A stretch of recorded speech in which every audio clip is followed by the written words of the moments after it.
me toca desarrollar el tema propiamente de la elección de Trump. Bueno, fueron meses de una campaña realmente grotesca, en que el principal argumento político ideológico fue el llamado mal menor. Es decir, ninguna de las dos campañas realmente representaba una esperanza, representaba una propuesta programática amplia para las mayorías, para las masas trabajadoras, proletarias, campesinas, pequeños propietarias de Estados Unidos. Más bien, la campaña de ambos contendientes se basó en supuestamente como el otro era el mal mayor, ¿no? Y el candidato del Partido Republicano o Demócrata presentarse como el mal menor. En el caso de Clinton se decía frente a un candidato fascista, retrógrada, machista, xenófobo, racista, ignorante, reaccionario, etcétera, etcétera. Clinton aparecería entonces como el mal menor, y alrededor de Clinton se armó todo un frente antifascista que incluía eh, una cuestión casi políticamente imposible, de geografía política imposible, de Wall Street a Occupy Wall Street, juntos en un solo frente, Goldman Sachs y el movimiento ecologista, este, apoyando, ¿no?, a Hillary Clinton. En realidad no se trató de eso la elección. En realidad la elección fue entre la continuidad del proyecto de gestión de crisis liberal y el proyecto de gestión proteccionista, frente a la posibilidad real de la guerra, frente a la posibilidad ya inminente y que está pasando en estos momentos de la guerra aduanera y económica entre centros imperialistas, pues era una opción este giro al proteccionismo, al llamado nacionalismo, que observamos en algunos países de Europa, de la región del Mediterráneo y ahora en Estados Unidos. Bien, pero vamos a ver qué era este llamado mal menor, ¿no?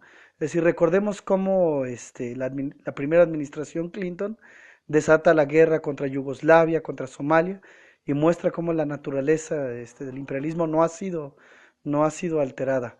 En ese entonces, la señora Hillary Clinton, entonces primera dama, daba un discurso de apoyo a tales agresiones militares y tales intervenciones. Ya directamente como secretaria de Estado, la señora Hillary Clinton, pues ustedes lo saben muy bien, compañeros, dirigió los llamados golpes de Estado soft, en contra de Paraguay, en contra de Honduras. Es la administración Obama-Clinton la que desata bombardeos sobre Libia, Afganistán, Somalia, Yemen, Siria, a un ritmo que en su último año alcanzó las 10 bombas por hora, las 24 horas del día, los 365 días en promedio del año. Ha sido la señora Clinton la arquitecta de acuerdos antiobreros interimperialistas como el TTP, el TTIP. Ha sido ella quien encabezó los esfuerzos de desestabilizar el gobierno de Venezuela, primero con Hugo Chávez, después con Maduro. Y bueno, ocurrieron además, es un lugar común, ¿no? De la politiquería, decir que el mundo sería mejor si fuera una mujer la gobernante, o lo mismo que antes se decía por ser afroamericano Obama, esto representaba un cambio. No, la división de la sociedad sigue siendo fundamentalmente en clases, no en género o razas. Hay mujeres proletarias, hay mujeres oprimidas por las cuales luchamos hoy, ya en los marcos de este sistema, en defensa de sus derechos económicos, laborales, en defensa de su integridad, desde hoy hasta que alcancen su definitiva emancipación bajo un poder y una economía socialistas. Y hay mujeres pertenecientes a la clase dominante, opresoras, criminales de guerra, como la señora Clinton o la señora Thatcher. Lo mismo en el caso de Obama, vimos, independientemente del color de piel del presidente, pues numerosos ataques, ataques contra afroamericanos por parte de las fuerzas policíacas. Fuera de los discursos edulcorados del señor Obama para respaldar al aparato policíaco, en la realidad, 4 billones de dólares fueron usados en estímulos para la militarización de este aparato. Es decir, en lugar de detenerse, desarmarse, mitigarse, se les dio armamento tal como coches blindados, bazucas, helicópteros, etcétera. Esto representó un 250% más de gasto de Obama con relación a Bush. Y lo mismo con el tema de los migrantes. Un dato curioso es que de enero a marzo, en estos momentos, la cantidad de migrantes expulsados de Estados Unidos fue mayor el año pasado con relación a este primer trimestre de este año. Obama hasta estos momentos sigue siendo el jefe de Estado bajo cuya administración mayor cantidad de migrantes se expulsaron de los Estados Unidos, 2.5 millones. Bien, entonces vemos que era una operación de cinismo, de politiquería, presentar entonces este llamado mal menor. Era una cuestión intragable si fue intragable para los revolucionarios, con cuánta mayor razón fue intragable para la clase obrera. Es decir, que votasen por la candidata de Goldman Sachs, la candidata de Wall Street, la candidata de aquellos responsables de hundirles sus niveles de vida y continuar el camino a la confrontación bélica en Medio Oriente.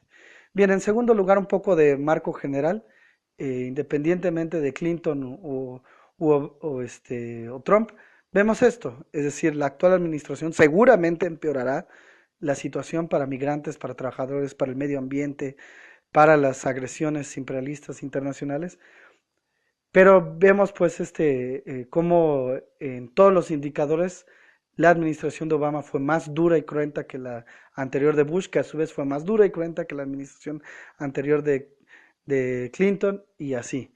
Es decir, hay una tendencia general que se explica por la naturaleza intrínseca del imperialismo. El imperialismo es reacción. Es decir, mientras se tenga en la base una economía de monopolios, una economía concentrada y centralizada en las manos pues colectivas de la clase burguesa, de estos parásitos sociales, pues su reflejo en la política no tenderá a la democracia, tenderá necesariamente a la reacción política, al conculcamiento de derechos, a la agresión, a la xenofobia.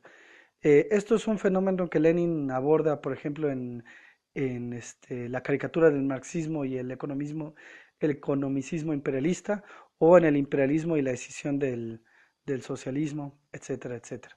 La xenofobia no puede ser explicada y estos fenómenos tipo pogrom en Estados Unidos por un candidato, por un individuo, sino por un esfuerzo de décadas multimillonario a través de todos los medios de comunicación de sembrar el odio, la desconfianza hacia los migrantes latinoamericanos y hacia los pueblos árabes como explicación de las dificultades de la población trabajadora de Estados Unidos. Décadas, millones de mensajes en este sentido tienen su explicación en que sirven para ocultar el rostro del verdadero enemigo, que son los propios monopolios norteamericanos, y para escindir, dividir y dificultar la acción conjunta de la clase obrera. Unos datos interesantes, del 2012 al 2016, en realidad ningún partido cosechó más votos. Los republicanos obtuvieron 2 millones de votos menos en el 2016 con relación al 2012, mientras que los demócratas obtuvieron 7 millones menos de votos. Vimos, nosotros sostenemos que principalmente vemos la desilusión de la clase obrera y la imposibilidad de presentarle una alternativa, lo que dieron el favor a este gobierno más reaccionario, o de discurso más reaccionario, que en realidad económicamente explica el giro proteccionista. ¿Fue una insurgencia de las capas medias? No pensamos que haya sido así. En realidad, si vemos en 8 de los 10 distritos más ricos de Estados Unidos electorales se votó por Clinton. En Washington DC, 95 a 94%, 93 a 94% de los distritos votaron favorablemente por los demócratas. Hillary Clinton tuvo mejor desempeño entre los votantes de más de $100,000 anuales. Y bueno, evidentemente el discurso anti-inmigrante tuvo su efecto en lograr el apoyo para los demócratas en California, Colorado y Nuevo México. En cambio, Trump tuvo mejor desempeño entre los votantes de $50,000 a $90,000 anuales en estados de industria arruinada, el famoso cinturón oxidado de Wisconsin, Ohio, Indiana, Iowa, Michigan, los estados agroindustriales y también aquellos estados con fuerte dependencia de industria de hidrocarburos como Texas, Wyoming, Idaho y Luisiana. En estos casos no vemos, bueno, o sea, lo que vemos es que en estos estados la clase obrera y los burgueses votaron por lo mismo, Aquí uno de los dos se está equivocando y no son los burgueses, no son los banqueros. En el caso de California, Nuevo México, cuando vemos a los demócratas y a los empresarios defender a los migrantes frente a Trump, están en realidad defendiendo una cuota extraordinaria de plusvalía que les da tenerlos sometidos a trabajo sin derechos constitucionales, sin derechos laborales completos, sin derecho a la negociación colectiva y con salarios menores por la presión del estatus legal de los migrantes.